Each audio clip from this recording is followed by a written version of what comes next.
Good evening. And if you're just tuning in, you're listening to 105.3 and 107.7 out of the beautiful city of New Orleans, Louisiana, to the Angel Rock. I'm your host, Lorilei Potvin. I'm a Canadian spiritual medium. God, my mouth does not want to work tonight, guys. And third time's a charm with the Halloween intro, but I'll start that again. I'm a Canadian spiritual medium, crystal Reiki energy healer, Akashic Records practitioner, spiritual teacher and mentor, and registered nurse. And I'm so glad you guys are all here. You guys are all chomping at the bit in the chat already, I see. That was our intro to tomorrow night's Halloween party. Host panel will be here. All we need, one more ingredient, is you. So I hope you will attend live. We're going to have I think almost all the hosts on the network either will be there all night. I know I will be because I'm the one that did the intro and put it together.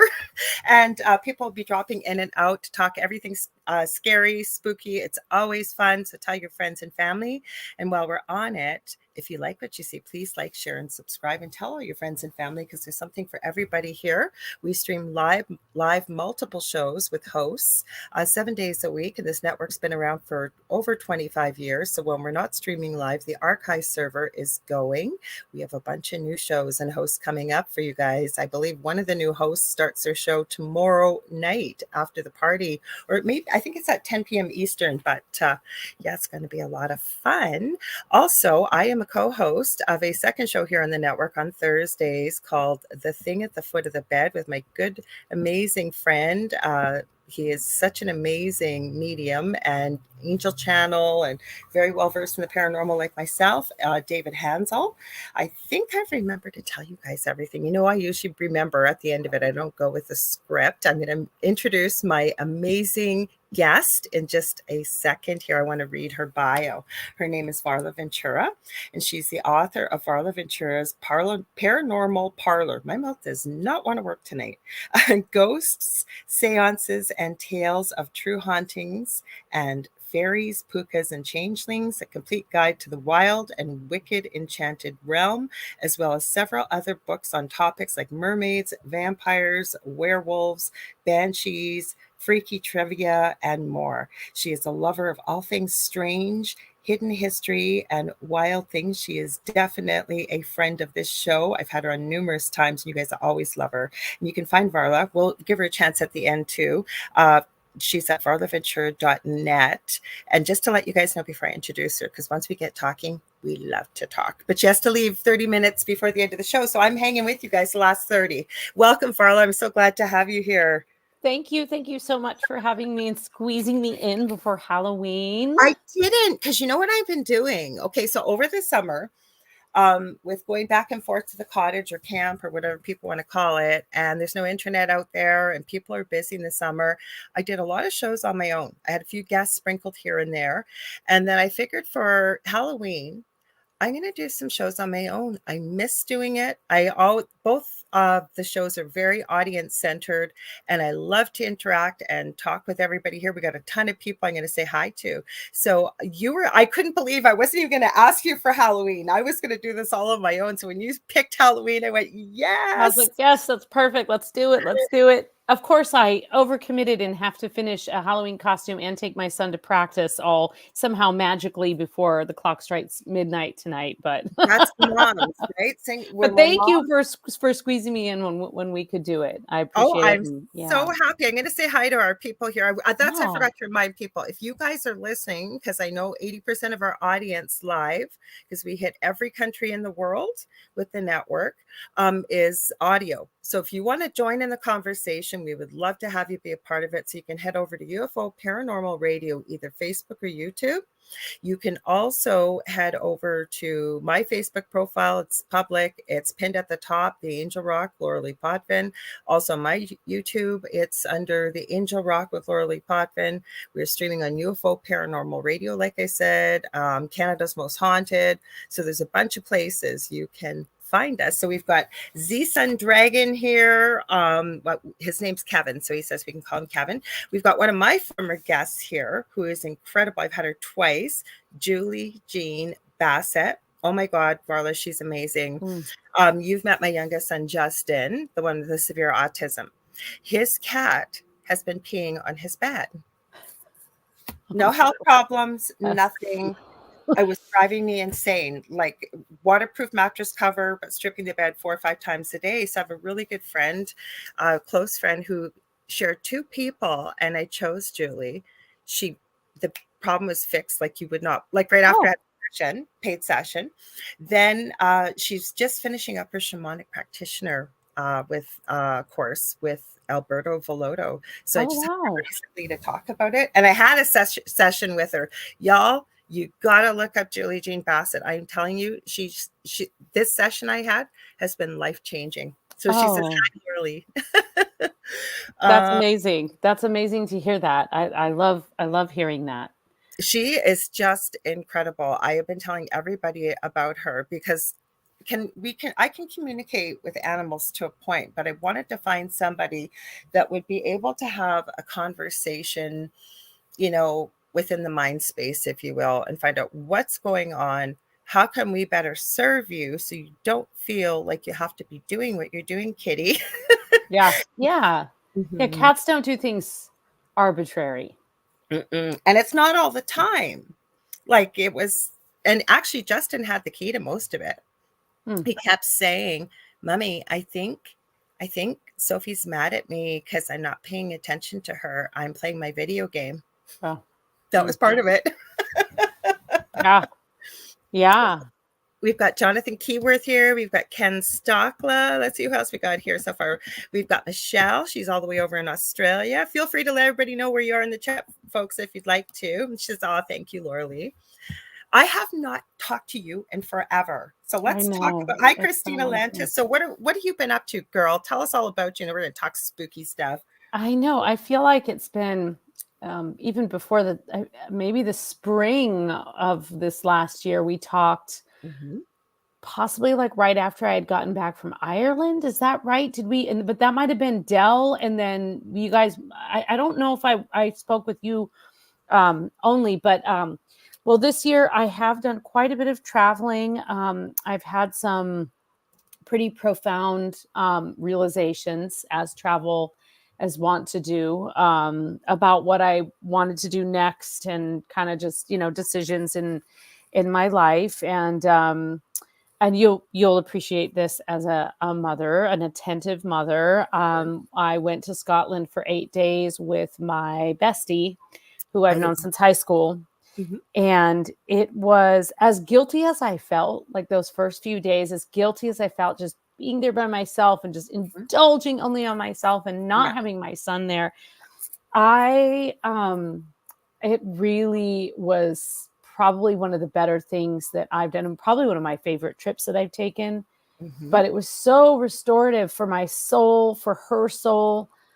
Our friendship didn't need work. We have one of those magical Yes. friendships, Yeah. but it just renewed our dedication toward each Bond. other and all of the stages of our life. We've been through marriages and children and divorces and all kinds of things Yeah. together, and so um having that like period of time where and then it's Scotland is just steeped in magic, and so we just went from witchy shop to cemetery to pub to and it just was like this beautiful thing where everything we did just sort of things just came very easily. Right. Oh, I heard there's some stone circles near here.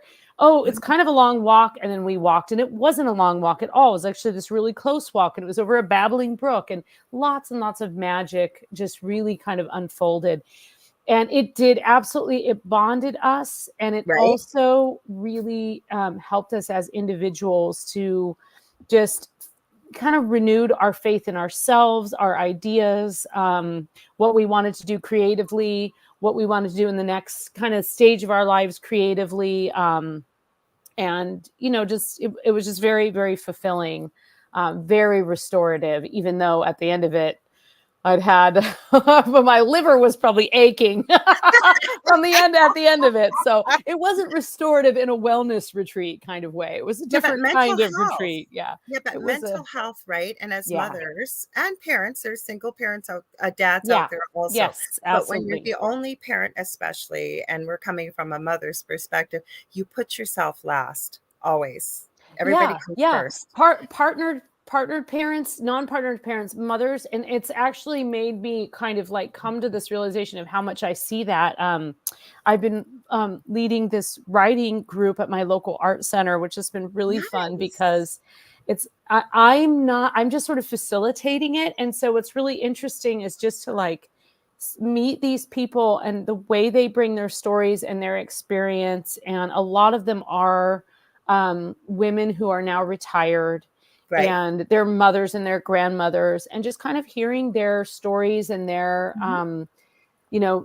trying to give them the confidence to like tell their stories. Their stories are so interesting and they've lived through so much. And yet there's this kind of like, oh, well, I had to kind of set this aside. So there's been a lot of not just writing, but a lot of dedication to the writing, like the writing life in general. Just trying to really make it something that I've just sort of fallen into a couple things. Actually, I just finished doing the most adorable class. I did 4 weeks with these kids, 6th through 8th grade. It was about 8 kids, boys and girls. And I did, so you can see the trick or treat bucket behind me. So what I did is I put characters in one bucket, and then I had another trick or treat bucket with setting, and then another one with like plot twists. And I had them pull, and it was like a werewolf, a vampire, like all these kind of fun things. And we wrote these spooky short stories. And then today was the last one. And so we had a little Halloween party, and I brought cupcakes, and these kids sat down and told me, either read me their stories, or if they weren't done, told me what they were coming up with as a story. And I was absolutely floored with what they came up with. I mean, absolutely above and beyond. One girl, she pulled pirate, and she ended up going internet pirate, and it became this really dark story, but in a different way. I mean, just really, really creative stuff. Just beautiful. And just, so that's been happening a lot for me, kind of that just the restoration and the creative process, and helping others to maintain that creativity. And that's something that, though I'm a creative person, I haven't really felt this dedicated to creativity since I was probably in my early 20s, really. So, You know what, though? Okay, so with creativity, I am and you know this off air and on air, I am a super creative person. Like if I'm not doing all the other things that I do, like I have 2 very close friends, and one's a really gifted medium. The other one is a channel, Akashic Records practitioner. She's also, I call her the Crystal Wizardress. And I actually kind of brought a great name. Well, I kind of brought her into the circle. I knew she needed to be a part of this. We'd been 3 before her, and one person had sort of fallen by the wayside. No disagreement or anything, but we connect and we talk with spirit and find out what's really going on behind the scenes. I'm getting goosebumps as I'm telling you my sign for truth. We find out what's going on behind the scenes, and you would not believe some of the spirits that we connect with regularly that people would know their names. And I was a little bit skeptical in the beginning, but I know now that I do connect with these as well on my own. And when we get together, we don't tell each other what we've got, and we're getting like the same phrases, the same wording, the same information. And that magic 3, there's something in that magic of the 3 too. It's just really repeat. Well, the creative process, I was going to say. So with that, but if I'm not doing that, I am absolutely so passionate about resin. Like I'm always working. You are so talented too. I don't know if you ever hold things up for people to see when you're doing the show, but you really should, because what you make is incredible. I'm trying to open the store. That's the thing I'm trying to do. But then Spirit gave me something else, because when I work on it and it's quiet at night, my son's finally in bed, Dell's watching TV or whatever. That's when I do meditation and connect with Spirit all the time. But what Spirit's just given me recently, speaking of things, is it's time now I'm working on setting up a course for people that are newly into the spiritual field, because we're getting a lot of people into that. And a lot of people approaching me about hiring me for mentoring. Now, one-on-one mentoring can be quite expensive. So what I've actually done with people is I've got a lot of free resources. Here's stuff here, stuff here. This is a good starting point. But so I'm going to be running, I think it's a once a week It's probably going to be at least 4 months, I think, the way it's looking, a course. And if people can't I be love there, that. they'll be recorded. And then the other thing I'm getting is people wanting to know how to do resin because they see these beautiful little pieces, right? And they think, Yeah. oh, that's simple, but there's so much. It's a commitment to do it, right? Yeah. Just like a book. Yeah. And I Yeah. still haven't written my books. I have the Yeah. outlines. Oh, Like there's so I much. know. I know. But there is something in just having a group that you connect with, like a writing group or a creative group or a coven or whatever it is, can really kind of help you with just, a little bit of the accountability of like, hey, so and so will want to know about this. But also, I think it just kind of, when you're feeling you have those moments and those slumps, Yeah. you could say, I mean, honestly, I facilitate these writing groups and I get so much out of them. And people come and they say, well, I mean, I wrote in high school, and I used to think I That's was what I going to was be a going to say, writer. though. To me, it's just like, well, why don't you just tell me why don't you, and then we'll do a free write. And I do these classes where I just throw a bunch of prompts at people and they just have to like make stuff up and they'll do these free writes. And my God, it's beautiful what they write. And it's interesting. Yeah. I feel like we're both like, there's that path of, I think, We just have so much in common with I know. everything. Well, Like, and what a wonderful mentor you are, because you are like, there's so many like so are not you. safe people out there and Mhm. people who don't know what they're doing. And then you're such a like strong, but also very honest force in that way. So for people to have a trustworthy resource like that. And I Right. think like, I mean, dare I say we're moving into our crone phase? I I don't We know. might be. Wanting to ask you. Well, first of all, Michelle says creating things are fun, always fun. Oh, I forgot. Yes, Michelle has so much in common with me, with Australia, and she's in Australia. Our birthdays are a day apart, but she's 12 hours ahead, so we're almost the same day in August. Then I found out she does resin. Like I've met so many Beautiful. people in the audience with a lot of you know I think we draw like attracts like energy on this planet, Yeah. so you need Yeah. other people. But you know what I am dying to ask you, speaking of crone face, what did you encounter spooky in Scotland? That is always Oh, one of the places I've yeah. wanted to go. Okay. Well, Scotland I had been there once before. So it was my Mhm. second time there. When I had been there before, I pretty much was only in the city of Edinburgh, which is enough, honestly. It's Right. incredible. It does not disappoint. If you are looking for that kind of um, old world European cobblestones, secret passageways, looming castle, tiny pubs, this is the city for you. Add to that ancient cemeteries, add to that some of the warmest, funnest, funniest people you'll meet on earth. And you Okay. just have this recipe for like absolute just joy. Like it's a very joyful place to be. There's Uh, so much history there, though. And when you watch, say, a live paranormal show that's being streamed over from somewhere in the UK versus North America, there just is no comparison, it seems. Like it's Well, the great. backdrops are just like these like castle ruins. And so one of the most, I'll tell you, the most profound experience I had in the city of Edinburgh was um so you have this, you kind of go, the castle is on the top of the hill Mhm. and you sort of walk like uphill to get to the castle. And when you get to sort of the castle grounds, there's this huge, vast, almost like it would be like a square, right? Like a town Okay. square of cobblestone before you get to the actual castle gates. Mhm. And on one side, there's a steep cliff drop off, and on the other side, you can see the city for miles, and it's just Wow. stunning. Well, that also happens to be the place where thousands of witches were killed in the 1600s. Wow. And there is a very, very small plaque. And I actually had to ask to find it because I knew That's sad. I'm thinking Mhm. bronze statue of like a giant witch. I'm thinking like Salem, right? Mm. It's very small. It's very humble. It's a little fountain, and it's on the corner of these two buildings, and it's facing the square. Right. So you kind of have to know to look for it, which actually is a little bit more fitting.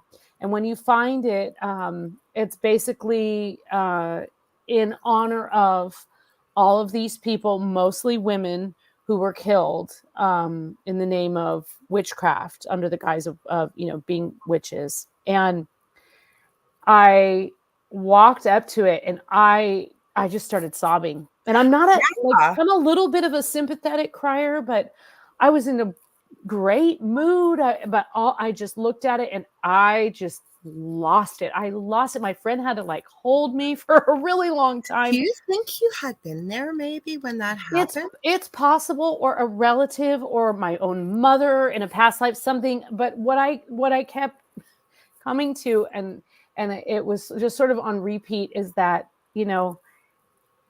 people have been tried and convicted for all kinds of things, but witchcraft is not a crime. Being a witch is not a crime. It's never been a crime. It'll never be a crime. So you are basically standing in the ancient blood and urine and carcasses of all of these women. Primarily, there were some men who were killed in the name of, cavorting with the devil, with a complete misunderstanding of witchcraft. So it's just this energy of all these innocent people. And it's really powerful because, it's not like, oh, this is like, and there's lots of cool witchy stuff. There's a beautiful shop there you would absolutely love. Oh my God. It's so, this shop. Okay. I'll tell you about the shop in a second. But so it was very moving. And then right down the street from that is this incredible little restaurant hotel called The Witchery. Oh, nice. And you go in there at noon and it's all lit by candles. I mean, it's absolutely beautiful. So is there a fire there, like in the hearth kind of thing? Oh, yeah. Oh, yeah. It's literally like you said that I could. It's so beautiful. And you can eat in the old part, or you can eat in the garden, which is like got a glass conservatory and a fire. And then you can stay there, but it's like $700 a night or something. So we didn't stay there. We actually stayed in what used to be the newspaper headquarters. And so that's this glorious, beautiful place. But just around every corner. And then the history is just so, so old. And then there's this wonderful, so there's the old cemetery, the Greyfriars Cemetery. And right on the street on Candlemakers Row is a witch shop. And I believe it's called, I'm going to forget the name of it, but I have the sticker and I can see it in my head because it's a snake. I think it was called Black Moon Botanica.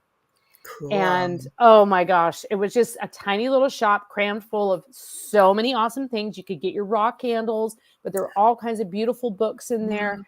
And it actually was that building backs up to the cemetery. So I was like, I got to get this candle, this candle, this candle. Like, this is the energy here. I have to get all these things. And then apparently Candlemakers Row was, of course, it was for making candles, but it was also the candle makers would get together at this pub and they would actually talk about the Jacobite uprising and rebelling against the English government and stuff. So it was also kind of this like there's subtext there. So those were a couple of things that just happened that were really profound. As far as spooky goes, there's a whole kind of underground city in part of Edinburgh, and you can get a tour, and I highly recommend. I mean, honestly, you stand still and someone will say, "Hey, I got a ghost tour for you." So that was, we did one of those underground ghost tours, and I didn't see anything, but I had two times where I felt something really strongly. And one of them was in one of the corridors, and then the other was actually in the first entry room you go into. And that person, there was like all of these like torture implements on the wall in there for like, I don't know, 1980s purposes. You know what I mean? Like, it's just like kind of like 50 Shades of Grey room. Yeah. So that actually, I started feeling kind of claustrophobic, and that room was kind of smaller, but there was something very oppressive about that. And I think I just was picking up on, the medieval torture elements, and like just how, again, this was after being at this square where it was innocent people who were tried for a crime that doesn't exist, which is I'm witchcraft. going to ask you about witchcraft, but I want to comment on this. There's a reason why I highlighted this comment because I want to hear your opinion on it in a minute, but I'm going to share what I believe. So Kirby's 100. I'm going to say hi to my cousin Michelle. Kathy's are here. Janet is here. Hopefully I did not miss anybody. We got Shelly Noyes Anderson. But okay, this person I think was being facetious, but they said, do you think vampires have bad breath? I don't think they have good dental hygiene. But what I'm going to add, what I believe with vampires, my my previous co-host from years ago, I don't know, she still practices. We're still friends. We're just not as close as we used to be. But she identified with being a vampire and being part of the vampire community. And when we were on our previous network, we had the Spookathon, 84 hours straight of live paranormal radio, and her guest canceled. And she was just in a panic, and I went, hello, you have a built-in friend here who can help you. And I said, what do you want to talk about? She goes, nobody's ever asked me about what is actually involved with being a vampire. But to me, what I wanted to add, from what I understand with a vampire, if there was such a thing, and we're going to get Varla's opinion, she's written books on this, they would not have bad breath. As I understand it, never mind the amount of strength and the speed, they are absolutely alluring to you. The breath, the appearance, whatever, right? No, I don't know if I'm right about that, but I would believe that, right? Because human beings are their prey. Yes. So what's your thoughts? You've written a book on it. Let's tell people what you found. Well, in terms of like, the living vampire, which is probably how your co-host identified, like people who identify as vampires are part of the vampire culture and use vampire magic, which is structured not dissimilar to like Wiccan or Wiccan rituals and things like that, with like the quarter holidays and all of the kind of structure of the wheel of the year, but it's within a vampire template. One thing I know without a shadow of a doubt is every vampire I've met has been meticulously dressed, meticulous about their hygiene. Any vampire I know that has ever dabbled in actual blood exchange is hyper vigilant about sanitary conditions, pre-testing, all of this kind of stuff. And most of them actually discourage it within the community unless you're really with a trusted donor. It would be more from the way she explained it to me, and she didn't get into the nitty gritty. I'm really interested about the vampire magic because we didn't talk about that much, but I know she has she was always more sort of the dark and I was the light worker, and we'd meet in the middle, and that's why it always worked so beautifully. And she made it sound that it was more or less an energetic type thing in the way with vampires, but also if you were going to have blood involved, and it was very tiny, she said you would use, there's fangs you can buy and what have you, but she said it was more a romantic kind of physical exchange between exactly what you said, somebody you trust and somebody that you would have a romantic relationship. Yes, and it would be probably an ongoing relationship. You don't just go out there and ask for a blood donor. No. And also, of course, yes, energetically, you have most vampires are extremely sensitive and they're empathic. And so there's psychic vampires and there's responsible psychic vampires who have a donor who has an abundance of psychic energy and is a willing donor and is willing to let that vampire sort of feed off that energy energetically. And then there's unethical vampires who will suck your energy. And I mean, we've all kind of run into people who make us feel drained. There are people who will do that specifically. And actually, Dion Fortune, who is one of the better known women who wrote about occult practices in the 1920s and 1930s, she has a book called Psychic Self-Defense. And that book is the basis of any book you read about psychic self-defense today. The principles are rooted in what she has created, and it's a way in order to shield yourself from psychic attacks from vampires or do you know what I've created? I have not read her book and would be interested, but I worked with spirit with this, and you'll hear people identify that who are empathic. It's a curse. It's awful. And I'm not making fun of anybody and I'm not being judgmental. I look at it and embrace it as being a superpower. And once you Mhm. learn how to work with that energy, right? And when you can pull it in or you can put it out if you need to be confident. But the thing is, I've created this is the 2 videos I share the most on my YouTube channel. And I don't have a big YouTube channel. But if I'm teaching somebody first about how, grounding and gridding your energy, my what I believe from what Spirit's shown me with this duality we're in on this planet right now, good, bad, dark, light, whatever, we live in balance, which means we're perfectly grounded to the earth or Gaia, but we are also connected through, I always call it the Yes. invisible energy centers, our chakras, and connected to whatever your belief system is. If it's a universe, it's a God, it's whatever you want, right? So what I get people to do, and I say it takes longer to explain than it does to do, but I walk you through how to create something I call a love shield. I feel that love is one of the most important things. And then I always get questions from people, well, can I do this? Well, I can do that. Can I do that? I always tell them, as long as it's meant in love, positivity for your highest good or somebody else's, you can do whatever you want. Like sometimes I use mirrors around it. And I've heard people say, don't use mirrors. Mirrors are portals. Well, I've said it that it's not an intention that it's a portal, but if something's being sent to me, I send it back, return to sender. I usually attach some love to it because people that are sending negative things, I think they do need a little bit more love. Yeah, there's love starved, aren't they? The They sure are. deprived. Yeah. Well, I I've think, died to hear this because I don't think we've ever talked about vampires on one of the yeah, shows. well, I do think just like on the subject of being an empath, I think like Mm-hmm. there's a lot of positives with being an empath. Mm-hmm. The negatives generally have to do with you not being able to know your Manage, limits and set manage it. aside time for you to recharge. Mm-hmm. But I had actually, I had a friend recently. She sent me the best explanation of being an empath. Oh, I Because can't wait to hear it. we just got a new puppy, Did and you? she's yes, beautiful, beautiful Congratulations. puppy, and she Hazel, witch Hazel, it's her Aw, name, Hazel. and she was so excited. She had gotten a puppy like a few months ago, and so she was so excited for us. And she texted me and she said, "You see, this is when being an empath is such a blessing because I am so genuinely excited and full of joy for you guys." Aw. Like it was as if it was happening in her own home. She was Yep. that And I joyful. feel that way for people too, lots. Yep. Yeah, so that's the plus side of being an empath. But yeah, I mean, just going back to vampires, I mean, I think that there's historically actually vampires kind of get a bad rap. They Vampires do. during the Middle Ages, I'm not sure if we're calling them the Middle Ages anymore.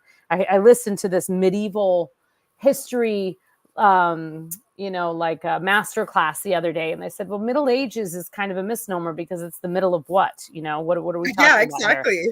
So sort of in the 1600s, when the witch craze was really taking off in Europe in particular, spurned by many things, we know today that there were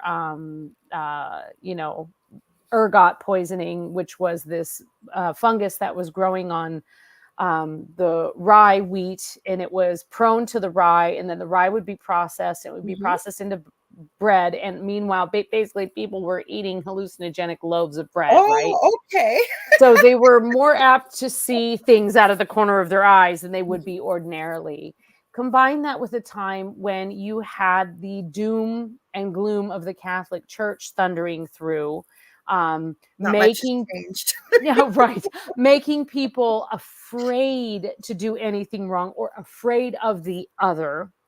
So you combine that together with, of course, the idea of, women having power was just not a good. And now there were certain queens and rulers who had power, but these were women who were of a certain like bloodline and a certain class or caste. Yeah. If you were an old widow who wasn't attractive anymore, but you had a nice big piece of land and a bunch of cows, and your neighbor wanted your land, the next thing you know, his daughters are accusing you of witchcraft. So there were a lot of factors at play.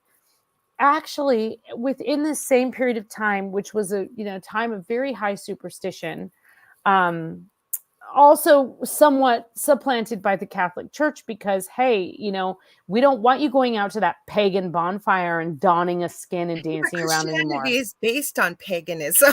Yeah, but we want your butt in the seat, and we want you giving your money to the church and paying your alms. So we're going to tell you that if we catch you out there, we know that you're cavorting with the devil. Well, no one wants to be caught cavorting with the devil.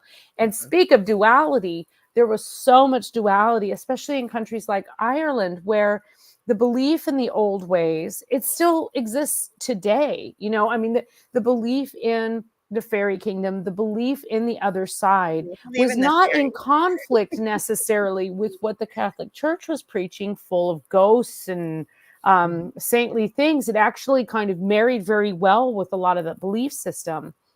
But you had this duality of the really like the forcing of the good and evil. And you look back at all of these stories, fairy tales and folklore that have been translated with this additional lens of, hey, by the way, like, moral of the story is you're going to go to hell if you do this. So the narrative was changed. So you have all this going on. Well, vampires were totally stuck right into that category. If you weren't accused of being a witch, the odds are you might have been accused of being a vampire or a werewolf.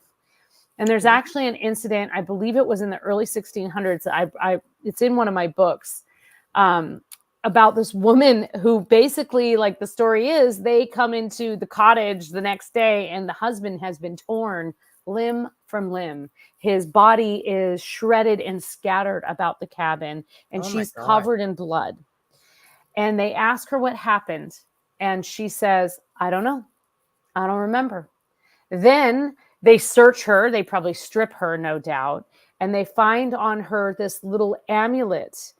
And they declare that what has happened is someone has put a curse on her, probably a witch.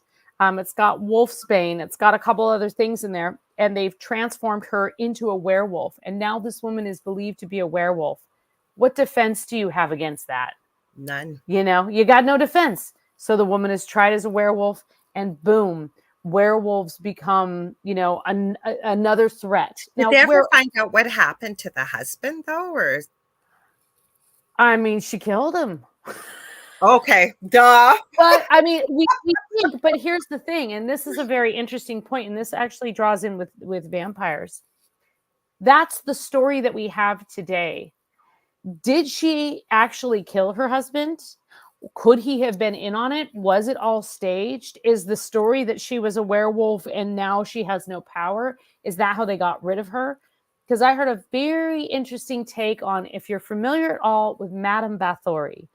Madame Bathory was the woman who was accused of killing all of these young servant girls and bathing in their blood.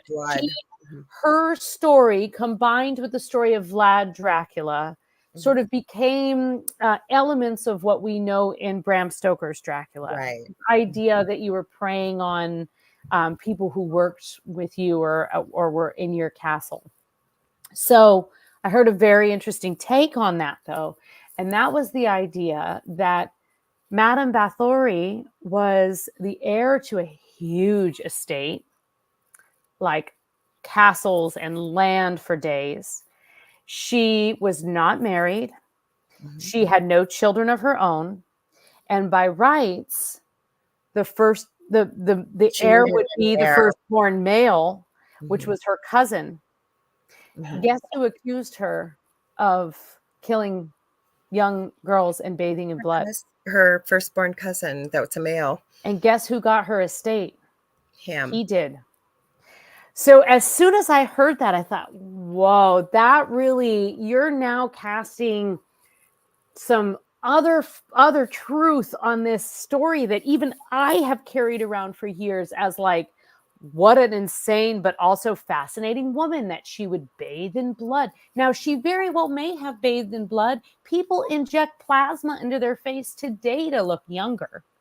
And it was said that she was facial? A vampire. And there's a vampire facial, yeah. And it was I'm by no means here to defend it. I mean, she was by rights a rather cruel mistress and wasn't particular. So no one had any loyalty to her. So when these men came along and said, hey, we heard this. Is this what happened? Of course, all these young servants were like, yeah, she's a total jerk. I'm just going to like, yeah, exactly. I was going to go along. You want a witch.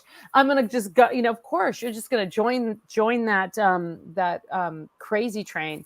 And so we don't know. We don't actually know what really happened. And I don't actually know what really happened. But just as soon as I learned that her cousin was at the head of the accusations, and one of them, it was his father, someone was a lawyer also. So that just, it shifts your entire perspective of history, and this like woman who bathed in blood and was like the most evil woman ever. And then you're just like, well, wait a minute now. Who gained from her demise? There's something about blood. I have to be careful what I say in here because we're on YouTube. But let's put it. What are the no words? The C word from the last 3 years, the J word, the picky thing. There's all kinds of things you got to be careful with. But this is a fact, and people are going to call me a liar. I always tell them, don't believe me. Do your own research. Don't use Google. You can look up something I will spell. Adren as in Nancy, Ochrom as in Michael, E. That involves blood. And when you start digging into that stuff, the evil that is on this planet, and it involves blood. And I'm sorry, but I've done far too much research for years about this, long before the last 3 years.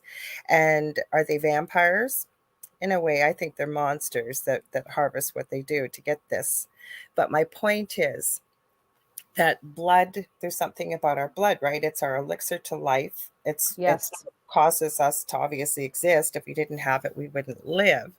I have heard this story about bathing in blood before, including not Madame Bathory, but many blue bloods, we'll call them, with a lot of land. Okay. Can I prove it? No, I don't know about that, but I would not doubt it. But my point is, where did the vampire come from? Because Joe Montaldo, who owns this network, I usually get a shout out. He lives in New Orleans, and this is where we're broadcast from. And when we get on a panel, hopefully he's going to be there tomorrow night. He's not working too late on his muggle job. I'll be able to ask him again about it. But he claims, and please forgive me, I can't remember the name, but there's a very old restaurant in New Orleans in the French Quarter that the rumor is amongst the local that he is a true vampire. Apparently he's never changed. There are portraits of supposedly ancestors, and they all look like him. And this restaurant has been there for years. So is this where the vampire legend? I mean, if anywhere to host a true vampire, I mean, my money is on New Orleans. Pennsylvania, but is that where it came from, or? So there's actually quite a few Irish stories of vampires as well. I think there's sort of vampiric counterparts from around the world. One of the Irish vampire origins is about this like horrible man who was a terrible husband, an abusive husband, and basically murdered his wife. And for some versions have her having fallen in love with someone. Other versions have her having been in love with someone and was taken away to marry this sort of count type guy, this evil man. And other versions say they couldn't do anything right. Where he became obsessed with her, was convinced that she was cheating on him, and he eventually killed her. Sadly, that is not an unusual story. So it goes back centuries and centuries. She comes back to life and is seeking her revenge. And what she wants is his blood. But anyone who's in the castle who gets in her way may fall victim to her. So that's one of the vampire stories. Another vampire story is about another horrible ruler, a horrible chieftain who is cruel and powerful, and he's killed, and he's buried actually standing, which was like the custom of the time. And the next day he's seen crawling around trying to feed on humans. So he's buried again. and they put some stones on top of the grave, again standing, and he bursts out of the grave and he comes out again, and he's looking for flesh so that he can Almost sort of sounds like a regain zombie. his life. Right? Yeah. And then eventually what they do is the third time they, jam a stake through his heart and put a bunch of stuff and chain him down, and he never comes back. So that what we think of as the modern day vampire, many of these things fed, like, really Bram Stoker's Dracula is the foundation for what we think of as vampires today. But there are so many origin stories. One of the great things I learned about vampires when I was researching that book is, and this is another reason to go to Edinburgh. Okay, so Edinburgh at the time was known, the University of Edinburgh is like many medical innovations came from that university, but it was covert. You were not allowed to perform you were not allowed to perform any autopsies or anything on human bodies. You were relegated to like frogs and pigs and things like that. So in order to advance their medical knowledge of the human anatomy, doctors began paying poor folk who had shovels to grave rob in order to have, they would have the theater and have an autopsy theater, and it wasn't necessarily a person who was donated on their own regards. So this idea of grave robbing sure, like easy victims, right, for many people, like, hey, who's going to stop me? Out of that came so many different innovations for like protecting graves and things like that. But frequently, and at that cemetery in particular, I'm thinking of in Edinburgh, there's a lot of the above ground crypts. So a body would be laid out, and it would be laid out basically in like a cold stone box. You wouldn't necessarily be buried in the ground. And so you would, or, they're, it's kind of the filing system where all the family goes and everyone's entombed there. So because there was very rudimentary understanding of what happened after death, physically and medically speaking, especially among people who were poor grave robbers, if they already knew they were doing something bad, right? They're robbing graves. Like, they know they're doing something that shouldn't be done, but they're going to get some money for it. And, it's a night Not shift. much different from nowadays, just a different job, right?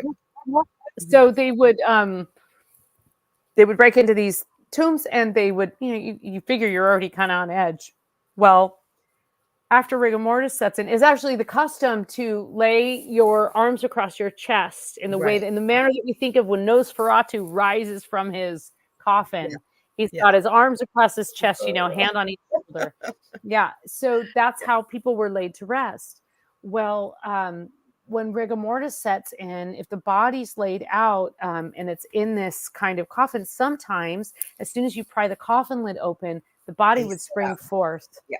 And so that, the arms crossed, so that's a vampire. So that's part of the vampire origin of the idea of, like, the vampire kind of rising from the grave. But as a vampire in general, identifying as something that is undead, immortal, perhaps. We love the idea of a very attractive, beautiful vampire that, very carefully selects their victims to stay with them for the rest of their, for all time and eternity. We have that, but we also have the idea of the undead and the sort of like roaming kind of vampire, which could have been somebody who is misdiagnosed and actually wasn't dead at all.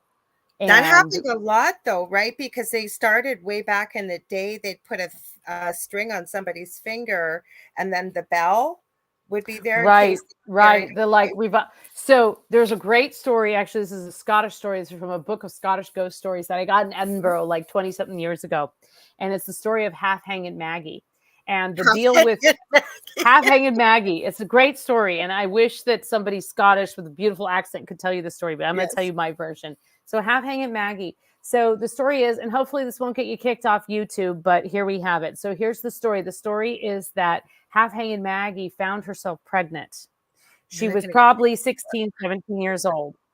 And she decided to take matters into her own hands and abort the child. Oh This no. was a huge no-no, and she was found, and she was actually tried for murder, and she was hung. Well, they take Maggie down, and they put her, the family puts her in the cart, and they're going to take her up the hill to bury her. And there's ritual involved. You wake, you sit up, and you have the wake with the body, and you celebrate them. Yes. Well, the story is, the family is taking half-hanging Maggie home in the cart, and it's been a long day. And so they're going to stop at the ale house.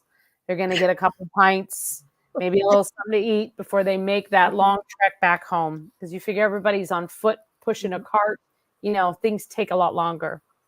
So the family's inside having a pint, and half-hanging Maggie, she wakes up. And a passerby sees her. Are you all right, ma'am? And basically helps her up. They sort of, give her some air and some water. They go inside. They get the family. The family comes out. Maggie's alive. And because she had technically served her sentence, she was pardoned. And she was so young, she went on to marry and have a whole family and have a whole, like 6 children or something. Okay, that is just incredible that her neck didn't break, that she didn't Somehow wreck she the did not reproductive die. Yeah. system. Yeah. And that it wasn't a lot of detail about what her voice sounded like that or anything like that. But it was fascinating to me that she Oh my technically God. had served her sentence, and she had been pronounced dead. She had been hung and pronounced dead. So she was free to go. And that then, I guess it just became a great, great story to tell around the campfire. Well, Isn't that if you think amazing? about the immortality part too, right? Right. I truly believe we are immortal. We don't really die. Don't get me wrong. I'm not being disrespectful for anybody listening. Any of us, myself included, would wish we had the physical form of our loved one with us, but we go on forever. I really believe we're just having a human experience. I mean, that's why we got past lives, we've got future lives, we've got all this. Our soul never really dies, Like we're right? just being dropped into buckets here and there. We're gonna drop you I into think that we have bucket. some Do that choice. for a while. See I who think we you have some choice. with. I always say I wish I would have read the fine print, but we do have choice, I think.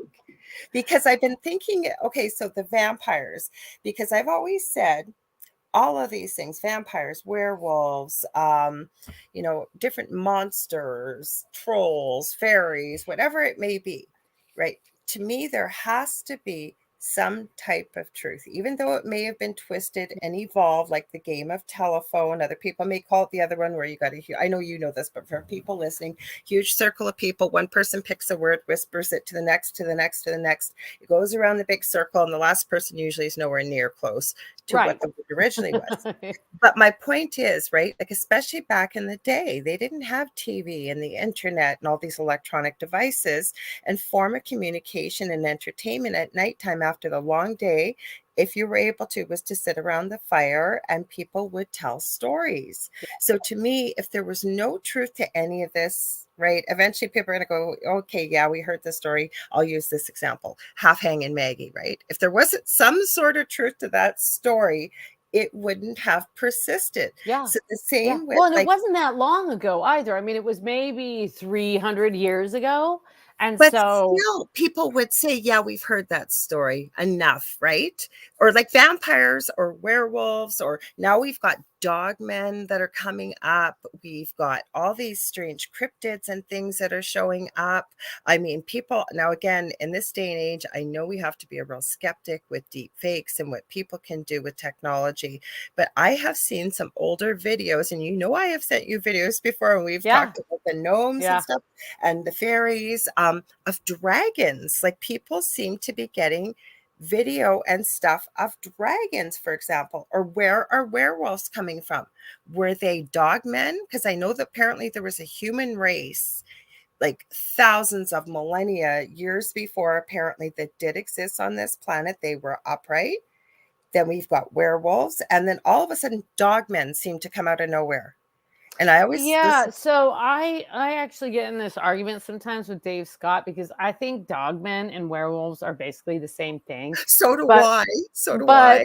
but one of the fundamental differences I think among like cryptozoologists is that a werewolf is a shapeshifter that Right. sometimes appears as a regular human, whereas a dogman is always a dogman. But my question is, how do you know that? How do you How know on earth that? would you know that?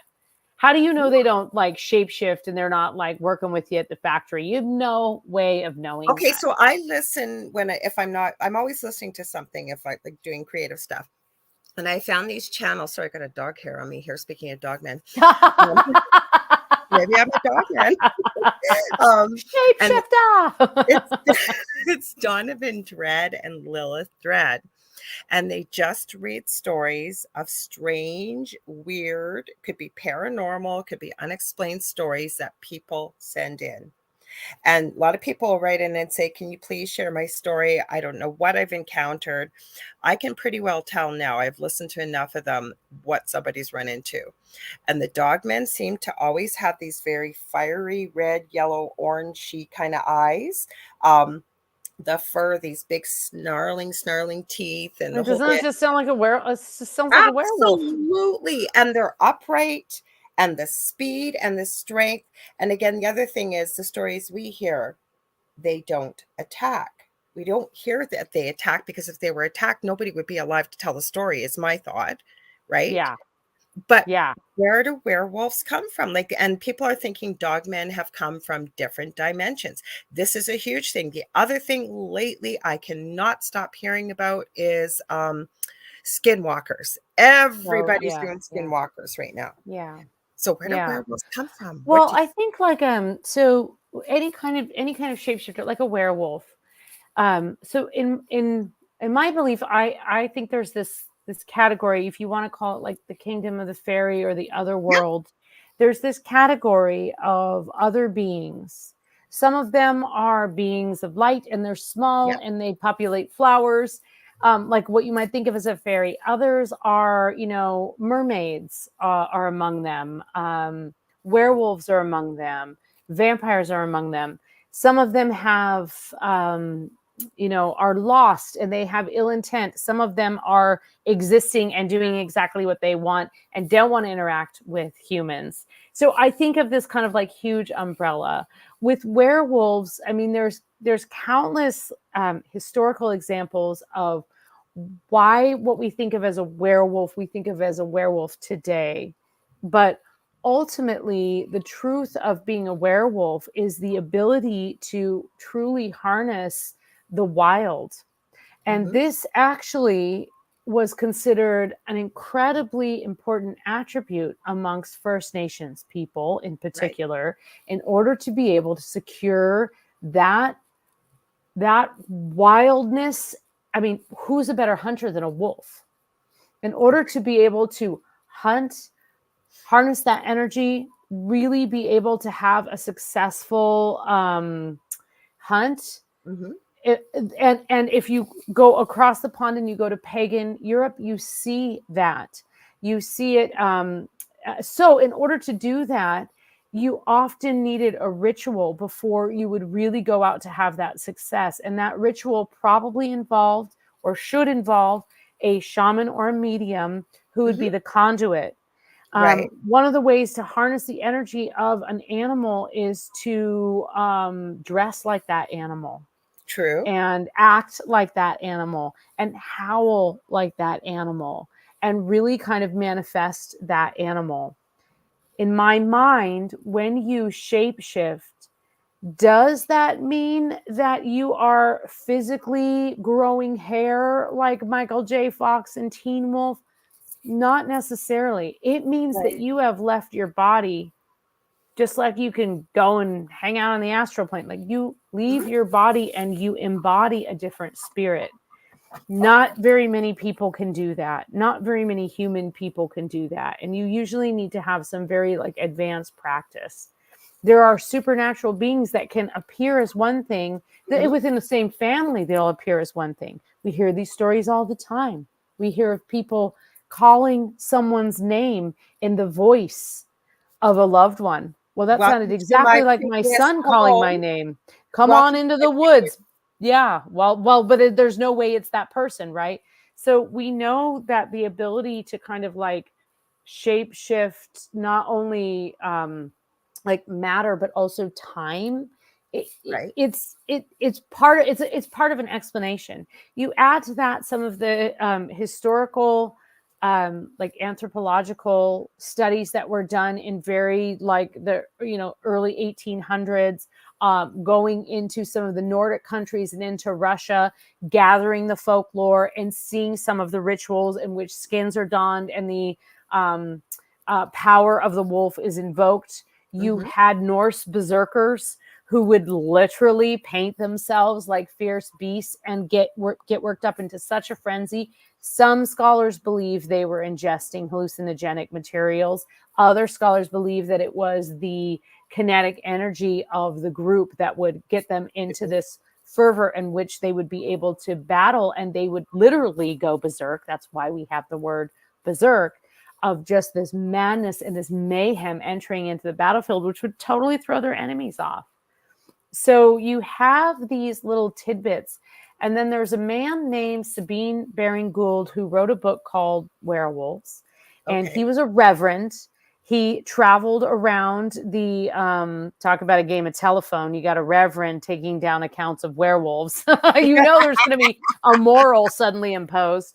And he talks about his own point of view and all of these things, but he did a really magnificent job of gathering some of the folklore about werewolves, but he also sort of pontificates quite a bit, and he's a philosopher, and so he thinks about like, why do these people believe in this kind of werewolf and these people believe in this other kind of werewolf. And he talks about the fact that he believes that any one can't has the ability to transform or shapeshift into a ferocious beast, because that's how we get serial killers. That's how we also, I mean, anyone who's ever been so outraged or enraged with something that they've seen read, not this doesn't happen to everyone, but we all have the capacity as humans to sort of shapeshift into something that's much more beast like. His argument then is, if that's the case, then we all have a little bit of werewolf in us. And so that's an interesting perspective. And then just going back to the idea of telephone, again, you have these stories that are told and passed on, and some of them may be to keep children from wandering too close to the bog, and some of them may be from direct experience, and some of them are then retold and told again and told again. And somewhere along the line, someone with a different belief system in a different language translates it. And now it's got a nice little Christian moral where the children pray beside the bed and then the monster goes away. So you always have that evolution of a monster in that way. And in modern society, with the idea of people kind of everybody's having these different experiences and talking about them, I think you kind of have a different point of view on that. Whether all these stories and images are authentic remains to be seen, right? We have Well, to it's have a too skeptical hard to lens with that. prove. It's too hard to prove Right. nowadays. I was taking some notes while I was talking to you. So when you were talking about First Nations and going on the hunt and stuff, I don't know if you've ever looked into Anna Breitenbach. She is an incredible animal communicator. Mm. And she's from South Africa, but she was living in the US. She was, I believe, a stockbroker or something high up in finance. And she was really stressed. And there was a gentleman, First Nations tracker, teaching a course going out into the wilderness and stuff. And she thought, maybe that's just what I need to get away from electronics and stuff. And she found that she had an affinity and a knack Mm. for it. And she really talks about getting into the spirit of an animal and how I'm not doing it justice. She's got a YouTube channel, and there's actually a documentary made on her. And she explains in another one of her videos about how she actually gets into the spirit of the animal to be able to visualize it and see it, and why trackers within First Nations people, including the shamans or medicine men, and everybody had a job and a gift, right? But how they were able to train that and actually get into the energy of the animal. And it's the same thing that you said about, I think I have to agree in a way that everybody has a little bit of a werewolf in them. No, I do, because Yeah. train people, we talk about the shadow, if you will, or doing shadow work, right? We all physically have a shadow, but we also have a shadow. And that's the part, especially when we're growing up, where we start to learn that what things are acceptable and what aren't. So we might say, you know, for people listening too, that, you know, we don't want to be like those people there, right? But we have the potential to be it all. We do. Yeah. So Yeah. Yeah. oh, go ahead. Oh no, I agree. And I think that, you know, to just kind of like add to the idea of the, you know, capacity. Actually, this is one thing. So Sabine Baring Gould, he's got some great Oh, ideas. I haven't been here. Sorry. Oh yeah, he also was, like, as I said, he was an educated man of the cloth with a very specific bias. I mean, there's no doubt about it. You can read it directly in his works, because at one point he equates werewolves with pregnant women. But Oh, he's really? kind of onto something there with hormonal shifts and our lack That's of interesting. understanding with hormonal shifts and the way that they can actually affect us, and how frequently as women these are dismissed. We are gaslighted constantly to be told that, oh, it's just your hormones. No, it's not just my hormones. It is my hormones, and you need to help me before I go in and take all the, you know, food off that shelf and just walk out, because I don't have the capacity to stand in line. You know, so there's, but the other thing, and I think this goes back to just the idea of shapeshifting in general, is that you can use shapeshifting to empower yourself, and you can use shapeshifting to kind of embody, as your guest said, to embody an animal, or to really like connect and communicate with an animal. I don't know that everyone can do that. Some people have a natural affinity. You know, those people, they walk into a room and all the animals just come running up to them. They can communicate with them, like they, in just a way that is not, you know, not, and other people are more hesitant, but they can communicate with I myself, I'm okay with animals, but I can communicate with plants. That is like, yes, I forgot about that. If anybody says, well, how much should I water this? And I just get this blank look on my face, because I have absolutely no idea how much I water what every time. No idea. I just know when I need to water them before they start wilting. Obviously, if they're wilting, everybody knows that language. Yeah, but science is starting to prove this. Like that video of that lady that really had no audio training or anything, and I'm still dying to know what she used, because I'd love to try it myself. She had a whole field of sunflowers, and she decided to record them. I don't know if she put a microphone on them or what. It sounds like an orchestra singing, like not professionally, but the plants were all connected and singing in tandem. It was a beautiful sunny day. And there's always experience of people like scaring plants or causing stress, and then monitoring like what kind of hormones and where they send those hormones. There's research study like that. I forgot to tell you, or I forgot about it till just now. Sorry, I'm all excited. I forget where I saw it, where they were studying plants that somebody would come in and get very vicious with a whole tray of plants, and there'd be other plants nearby, and exactly what you said, goosebumps again. They'd measure the cortisol levels in the plants, the energy, and the whole bit, and the plants could identify by what they were picking up who had done it, and actually, if you want to call it a fear response or whatever, they remembered what they saw.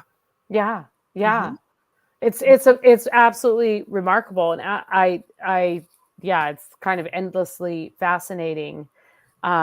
But it's just that ability to kind of just, I don't know if you have, maybe you have to stop and give yourself the time to hear it, but sometimes you just hear it anyway, and you just know that that's what's going on. But I think that just to kind of go back to like what we were talking about in the very beginning, when you sort of reinvigorate yourself and rededicate yourself to something that brings you and others joy, such as an act of creativity, and to create for creation's sake is such a sacred act. To make something beautiful just to make something beautiful. Now, I'm a writer. I want to sell my books.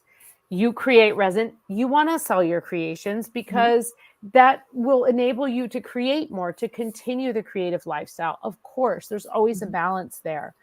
But to have things that you create just for yourself, or that you create within a group, to have things that you create not knowing what's going to happen, those are the things that really kind of reset you. And I think that that act of creation is also, I mean, you know how when you like just you're really in the zone of making something all the and you time. get like I mean, for lack of a better, like you sort of lose track of time, right? Yep. I don't know that you lose track of time. I think you enter fairy time. I think that's what fairy You time know is. what?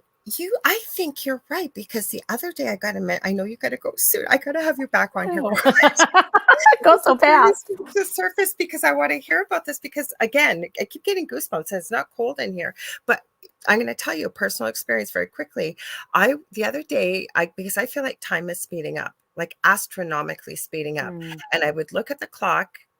I don't even think about it anymore. It's always without thought. 11:11 or 1:11. 4 times a day I do it without looking.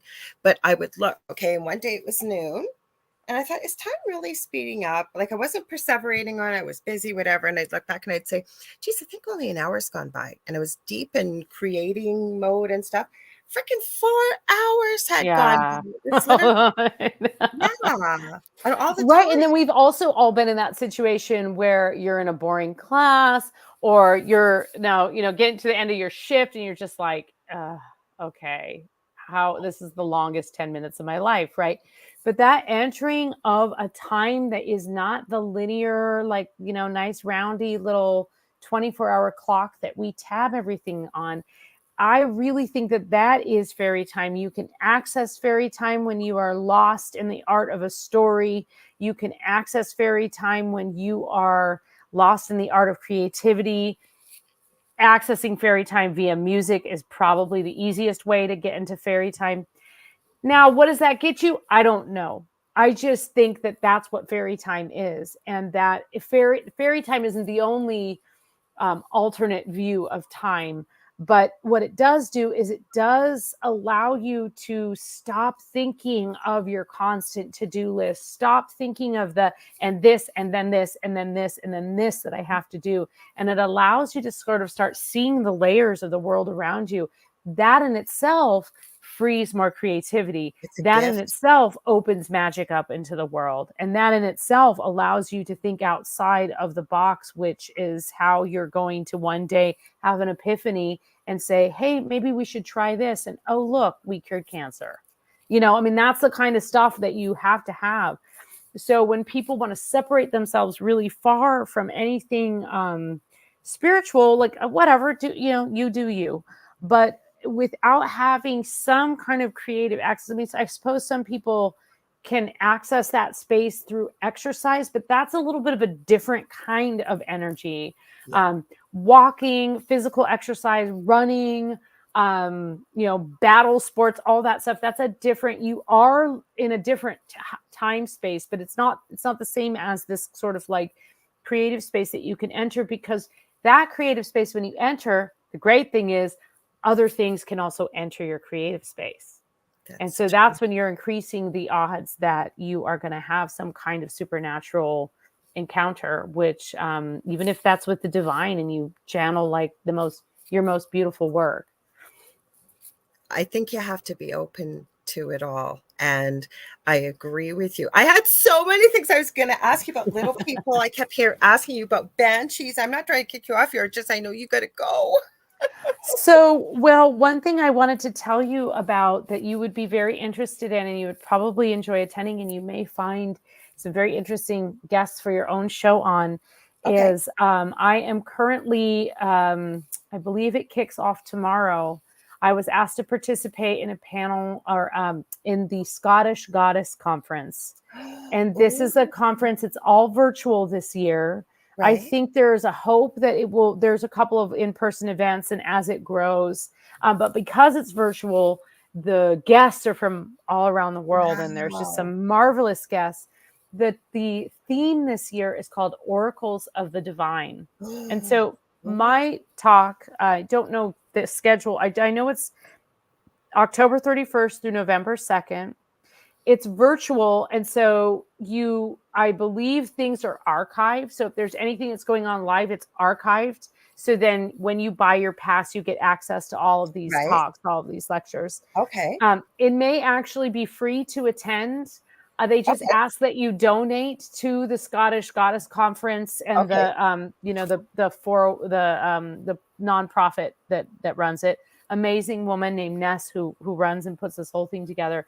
But Oracles of the Divine, and you have all kinds of interpretations of that. There's all kinds of people talking about oracular methods.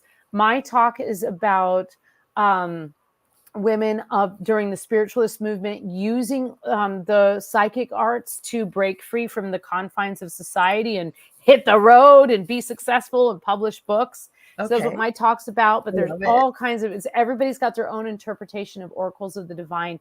And so you can find that at ScottishGoddessConference.com. So if you just look up Scottish Goddess, bit of a tongue twister, Scottish Goddess Conference. You did well with it. 2023. And it's just beautiful. It's all online, so you can do it on your own time and your own speed.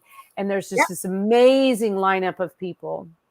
So that's one thing I just wanted to make sure you knew about, because I'm going to not just because of me, but because of just the whole topic. No, I'm going to put that in the show promo. I got to have you back on. I knew I did. I wrote you and I told you. So, because I got so much more to talk. I feel like we say that every time. So we should do another one in a whenever you're ready. We always like to do something in, like, we talk about 4 times a year usually. Usually like the around the solstice is always a nice time too. I think that's what we'll plan for, because it's if we can, we will, you guys. It's a good holiday. Varla is such a wealth of knowledge.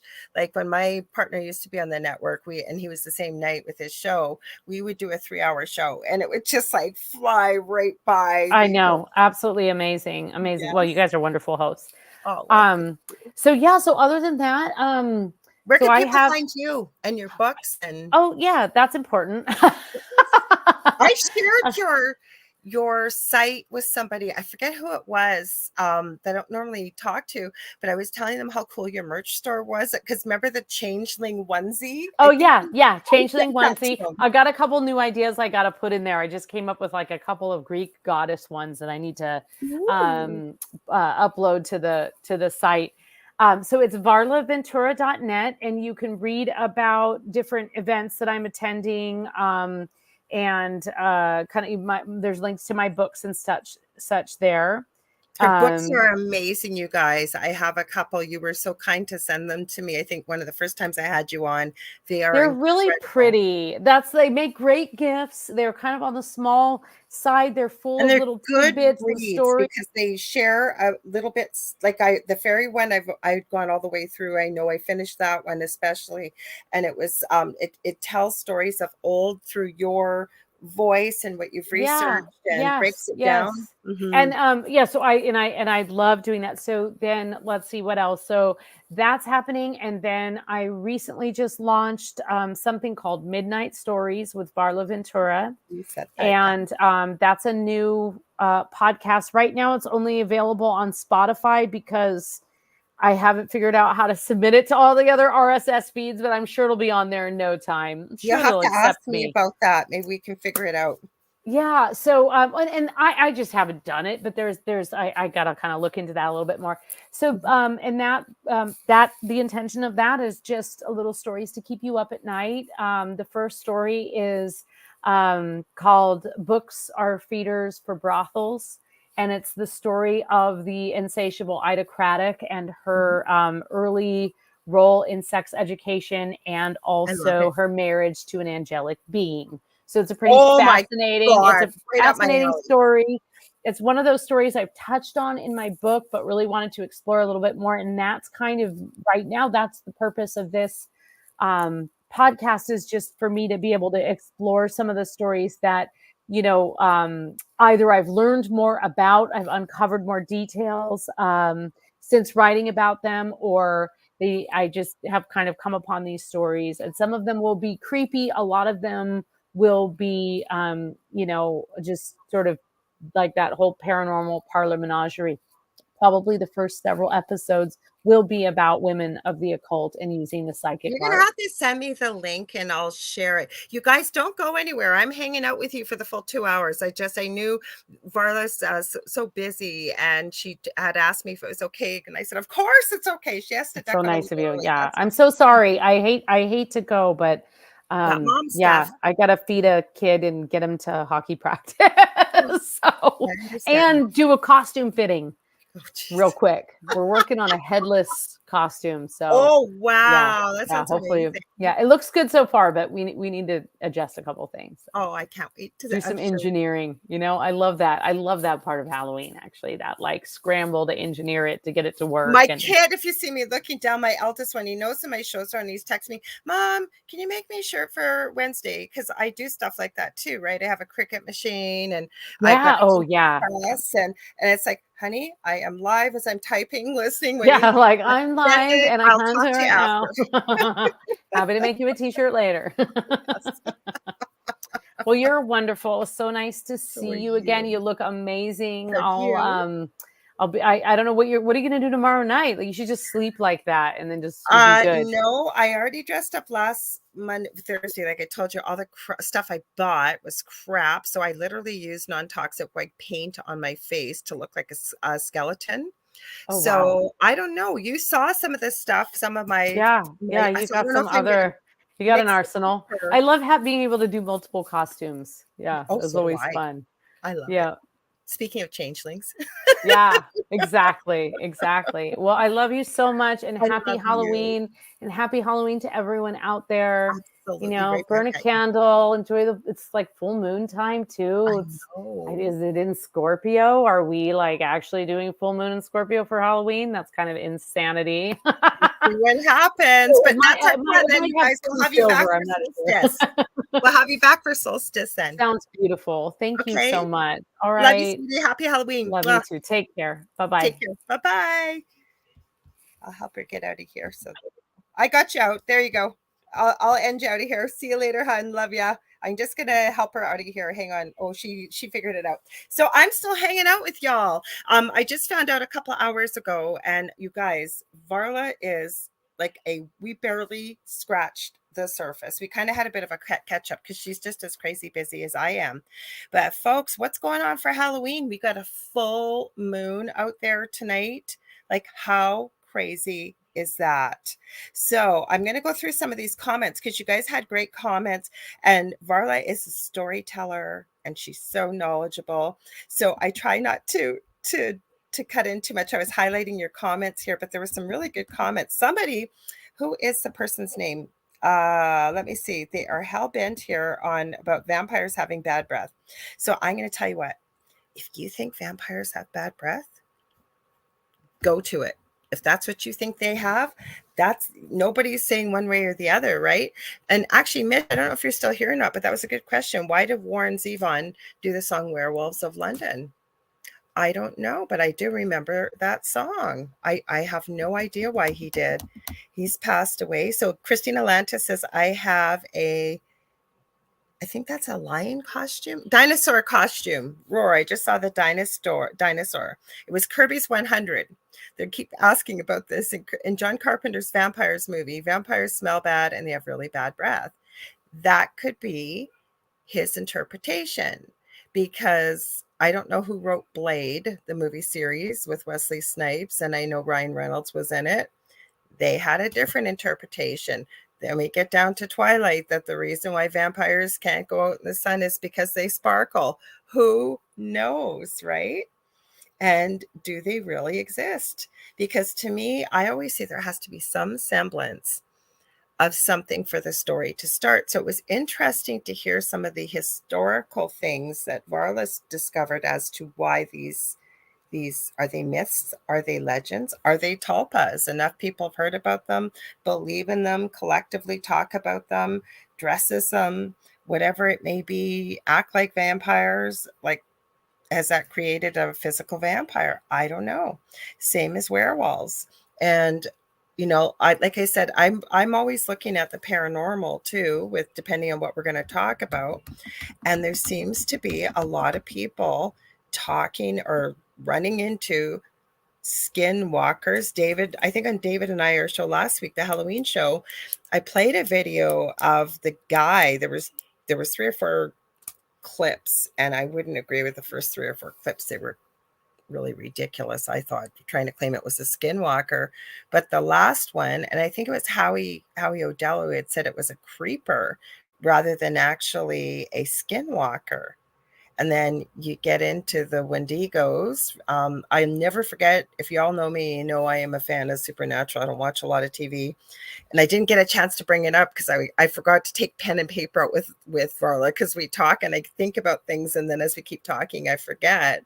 But I was going to mention, how many of you have seen the series The Witcher? That, no, I haven't watched the 3rd season yet. I know it's out. Or the other series I really enjoyed that I hope comes back is The Sandman. Have you guys seen that series at all? Okay, Julie asks, what's the difference between and Sandra says, love that song, Werewolves in London. And Mish, I think she already she thought we were ending, so she said, good show, take care, all, have a great future. That was nice, Mish. Okay, so what I understand is a skinwalker is somebody that is capable of taking the form of an animal, okay, but they're not good. Like, there's all different facets of it, and people correct me if I'm wrong or what you've heard. A skinwalker is somebody that can take the form of an animal, but more like a spirit form, or very strong. Yeah, I'm going to say spirit form. It's like in the paranormal. A creeper. Well, let's play. I think I have that video. Just give me a second. I'll play it, guys. It'll take me a second. You can see what I'm talking about, why he called it a creeper. This guy reminded me, as I'm doing this in this clip, like he was from the movie Men in Black, when Johnny Knoxville was on there and played the bug guy with his head kind of backwards and talked really weird. That's what this guy looked like to me. Just give me a sec, because I got to find me in Messenger and then I'll play it. And Howie said, no, he's a creeper. So a creeper is something apparently that creeps, crawls as it goes along. I don't know what this is. It was pretty weird nonetheless. So we'll play it. So for people listening, I'll give you the name of it, and it's off of TikTok. I usually download these videos because I got to find it in here, guys. So give me a sec as I'm talking. When Dave's here, usually I get a chance to find all this as I'm talking to, or Dave's talking. So let's see, Ghost. I got a whole bunch of clips here because I send them to Messenger. I download them. So let's see, disturbing ghost caught on camera. No, we don't want that one of these. No, oh, that was really scary, this clip. And I've seen the full video to this. This was creepy. Maybe we will play that one for you. I might play that one for you guys before the creep. Sorry, guys, give me a sec. I'm going to play this. So the history behind this one, and then I'll play the creeper one for you, I promise. You love The Witcher, Sandra? Oh, I know, neither was I. That's why I kind of didn't get into the 3rd season. She goes, not looking forward to the casting change. I'm not either. Okay, share screen. We got Facebook. So the story behind this, before I play it, I'm going to get it going up here, is that this guy does not believe in ghosts. And I believe he has a religious type background. And so I think it's his nephew or a family member that's claiming their office is getting paranormal activity. And I first seen this story on Nuke's Top 5. You guys know I love Nuke's Top 5 on YouTube because he never tells you what to think. He always says, is this all an elaborate hoax? You decide. And he features videos that have been sent in by people experiencing the strange, the unusual, the spooky, the scary. Sometimes he even shows that sometimes humans are more scary than even the paranormal. So this guy, yeah, he does have a religious background. I think he's going in there and he's blessing the office. And apparently the activity always happens at the same time. And this guy is a real, like, this is absolute garbage. There's no way this is going on. This is a quick clip of what happened to him. And I think he's a believer. Let's put it that way. So this was from Mr. Fear 1000 for people listening that may want to check this out. So give me a second and start to play it and then I'll make it bigger. Okay, yeah, I'm gonna need Eric's help for this. I'm not gonna do this by myself. Is this real or fake? You let me know. Okay, you guys, so this is the door that moves on its own, and that's the chair that moves on its own. And I'm just tired, you know, there's absolutely nothing here this Did you time. see it? I've not seen anything. It's 9:46. And usually everything happens by this time, but nothing's going on. Nothing. There was way more people than what's usually here today, so I kind of guess maybe that's what it is, and I'm just going to call it a day. I'll start again tomorrow maybe, and we'll see what. Uh-oh. Stay down there, little monkey. Come here. Okay, so Maybe something. I'm the only one here right now, and the door just closed on its own.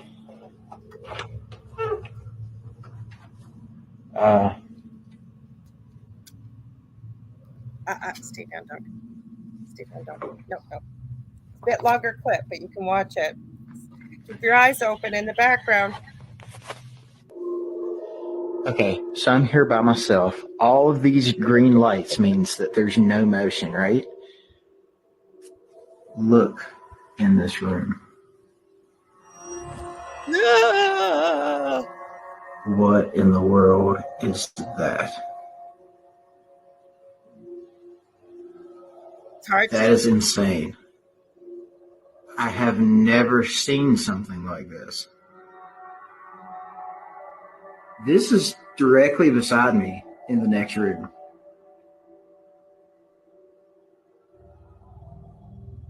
Did you see that? It disappeared. What in the world? Let's do it. Oh, it didn't show. Okay, so when he opens the door, hang on. That's what he hears. Okay, yeah, I'm gonna need Eric's help for this. I'm not gonna do this. That is what he hears when he goes back into the office. This clip, if you see it on your own phone, you can see it on Nuke's Top 5, or like I say, you can go to Mr. Fear 1000 on YouTube, or sorry, on TikTok. Then when he opens the door, okay, and it cuts off, the beginning of the video is actually what happens to him. But did you guys see when he was talking and he said nothing was going on? It was behind his shoulder. You can see, looks like a creepy, gray-faced, white-faced female, maybe with long, dark hair.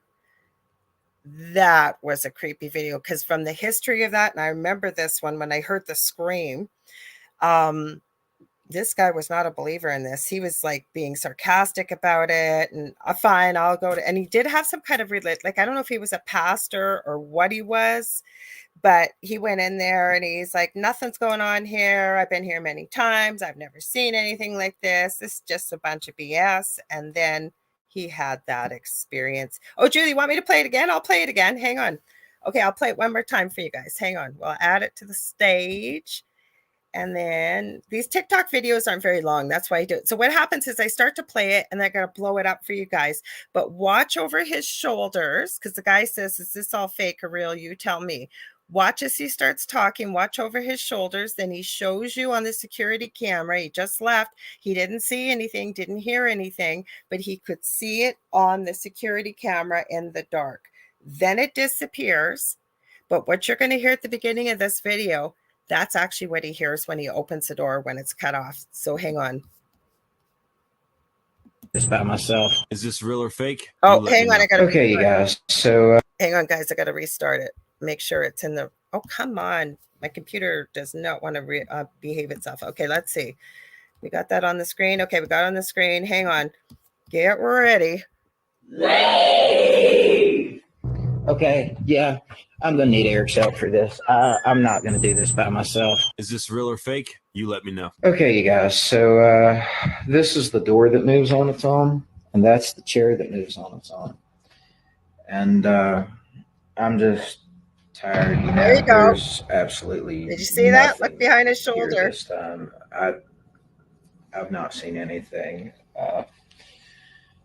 It's 9:46, and usually everything happens by this time, but nothing's going on. Nothing at all. There was way more people than what's usually here today, so I kind of guess maybe that's what it is, and I'm just gonna call it a day.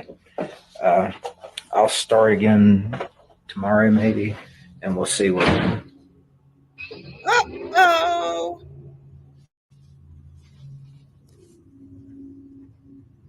Okay, so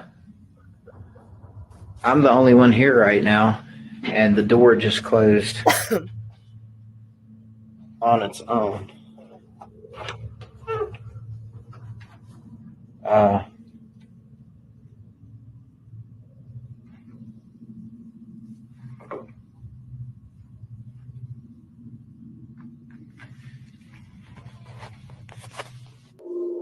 Nice check. Okay, so I'm here by myself. All of these green lights means that there's no motion, right? Look in this room. Did you see the face? What in the world is that? It's a face. That is insane. I have never seen something like this. This is directly beside me in the next room.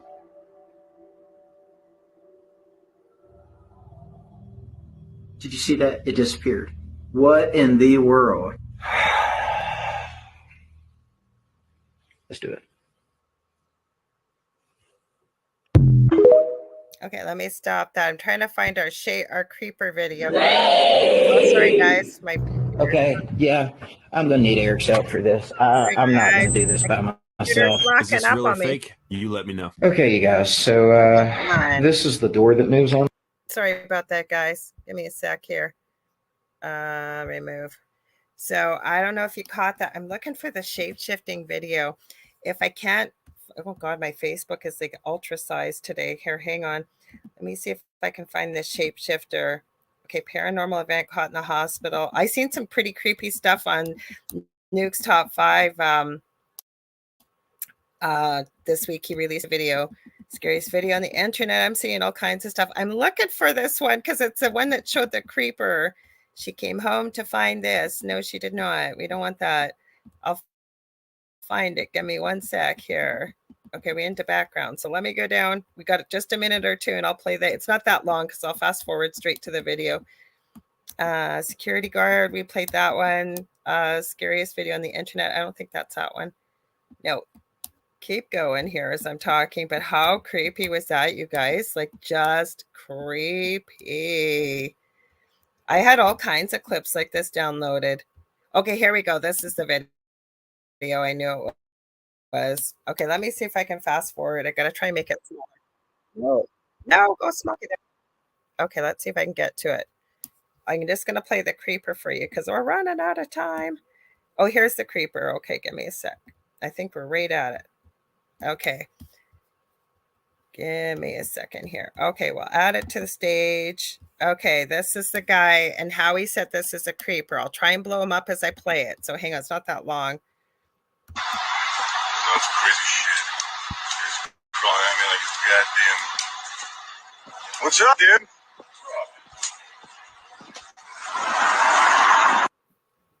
That ain't no buck. Oh, sorry, it went too far back. I think I thought I seen a big buck or something. Wait, stop right there. What is that? Is that a buck? What is that? Dude, that's that one was creepy too that we played. So give me a sec. I went too far back. It's not that long. I want to start it from the beginning and you'll see. Okay, there he is. I think we're almost at the beginning. Okay, how far back you going back there, dude? Okay, we'll play it. Just play it. This is the last bit of it. Nope. How you doing? Oh, just some cruisers, man. That's crazy shit. It's crawling at me like it's goddamn. What's up, dude? Watch how he changes when he's the sleep keeps crawling. Look at how he That ain't no changes. buck. I thought I seen a big buck or something. Give me 1 sec here, guys. Yeah. So that was like, so that's what Howie said as a creeper. Like he's standing there. He kind of looks like a real guy. So he's got this weird voice. It reminds me of Johnny Knoxville from, like I said, Men in Black. He was the bug character, and then Alien. And then as he's crawling, he literally starts to change. His arms get longer and run into that in a dark alley, let me tell you. You guys, we're out of time. So I want to thank you so much for all being here. I want to wish you all happy Halloween. I hope if you get the opportunity, come spend your Halloween with us tomorrow night, starting at 8 p.m. Eastern Standard Time. I'm going to be here for the whole show because I'm the one that kind of set it all up, did the video that I'm going to play on the exit here and what have you. We got lots of the hosts coming from the network. Now, most of you that are in here, I don't think most of you have been around because I've been on this network going on 5 years in July. But we used to do paranormal panel shows if we had a spot that was open until we say had a new host coming in or whatever. They're always fun. There's always a difference of opinion. Sometimes we talk about the scary, the spooky, the weird, the unusual. A link to what, Mish? To the show tomorrow night? The show tomorrow night is exactly where you find all the shows to UPRN. It's at UFO Paranormal Radio Network. It's on Canada's Most Haunted on Facebook. And UFO Paranormal Radio will be for Facebook, for YouTube. We have a second YouTube channel. It is UFO. Is it UFO? Yeah, I think it's UFO Gods and Extraterrestrials. It's going to be streaming to our Roku channel under UFO Space P as in Paranormal and United Public. I will be posting it tomorrow. I just didn't post it tonight because I had my own show, but it'll be posted tomorrow.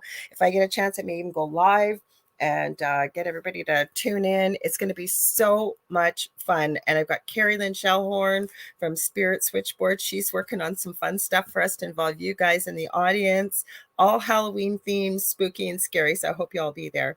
Now, if you guys are enjoying the paranormal, stay tuned. We're going to be having another, I'm sure, Halloween themed show coming up with the Horsefly Chronicles with Philip and Julia Syracusa. I will be back on Thursday with David Hansel, my amazing co-host and friend, with The Thing at the Foot of the Bed, 7 p.m. Eastern Standard Time. And because we kind of fell short, we didn't quite get to do everything we wanted to do for Halloween last week. We're still going to get to some of your stories and stuff like that. Dave and I talked about that. We're going to stretch it out this Thursday again. So we will see you then. Next Monday, I don't know if I have a guest booked or not, because I was planning on doing tonight alone, and Varla picked tonight with my booking calendar. And I thought, oh, what an awesome person to spend Halloween with for you guys. So I love you all. Send you 11 lights. Stay safe. Can't wait to hear your Halloween tales on Thursday. And even tomorrow night, let us know what you ran into, what you experienced. I hope to see you all there. Tell your friends and family. And have a good one. Now I got to get that video booted up here. So this is the promo for the show. So we'll see you tomorrow night, guys. Much love and light. Stay tuned for Julia and Phil.